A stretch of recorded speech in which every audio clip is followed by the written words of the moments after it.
use this camera. The devil is truly a liar. I'm gonna make this video because I have a lot to say. I'm trying to I had a person that came to me and they wanted me to continue with a series that I had started about growing up poor and dark skinned, growing up a poor dark skinned female, and I didn't get a chance to get back to it because you know how you get busy with everyday life, and it's like, so that's the reason why. But it's definitely in my heart and my mind because I want people to feel me, and I want people to understand what it is that dark-skinned girls in particular go through. And I know I can only speak from my own experience. Like I said before, growing up for me, being dark-skinned was hell. Okay, when I tell you guys it was hell, it was hell. And this is some people always are like, oh, why don't you just get over it? Or, you're a grown woman now, you gotta hold your head up high. I'm still being impacted by that. I don't care if I'm a grown woman.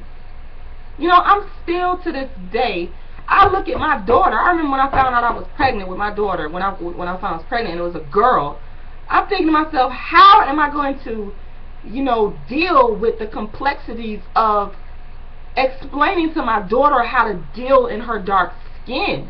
And thinking to myself, I cannot allow my daughter to be poor. She can't grow up poor and dark skinned. Because it's one thing if they attack you on being dark skinned, but I always thought in my own head, if I had the clothes, if I wore nice clothes, had my hair done, and I'm looking right, then that would be, just one less thing that they could attack me on. They could say, okay, she dark skinned, but she dressed nice. You know what I'm saying? Or her hair is always done. But I didn't have any of that stuff growing up, because we were poor. And my mom, she dropped out of high school.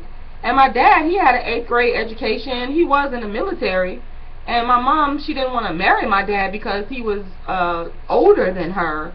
But, I just feel like if they would have gotten married, perhaps we would have had a better childhood in terms of pure economics.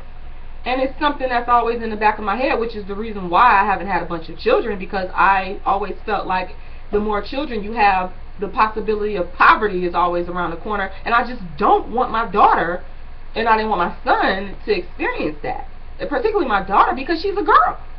Even now I think about that. I take my daughter shopping constantly. I'm not going to sit up here and tell you no lie. I buy my daughter clothes constantly. I make sure she looks good, because that's something that I didn't have, and I was picked on because of my dark skin and because of the clothes and the hair and the poverty that I was in. And it still hurts me and impacts me to this day. And it's something that I can't get over. So for those of you that watch my video and tell me, oh, get over it, that's easier said than done. Okay? You got to put yourself in my shoes, which is difficult to put yourself in someone's shoes because you can't be them. You can't live their experience. I can only sit up here and tell you guys about my experience, and I might have to cut this video short because I'm having problems. Guys, I'm getting another camera. Just understand, from me, you're going to be seeing videos from a high-definition camera because I'm getting sick of dealing with this stupid webcam where every time I have to stop my videos because it's going to cut it off and I can't get everything out that I want to say. I'm going to get another camera. Also, I want to let you guys know real quick before this stupid camera does have some issues, that you can find me on Facebook. All you got to do is type in Rashida Strober. Also look out for the upcoming ebook, A Dark Skinned Woman's Revenge.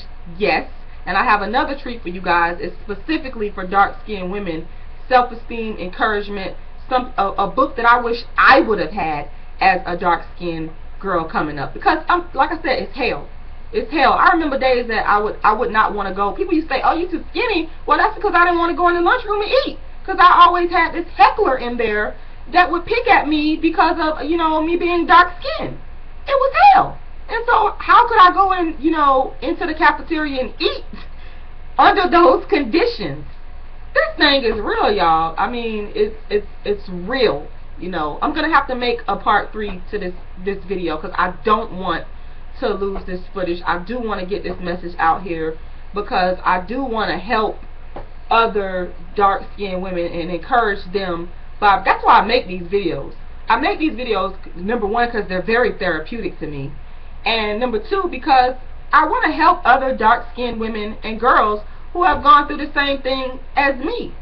because people don't think our struggle is real, or not, maybe not so much so that they don't think it's real, is that it's valid. Dark-skinned women, we matter. Our experiences matter to the world. What you've gone through matters. And I just have a problem with people trying to come and invalidate the dark-skinned female struggle. It makes no sense.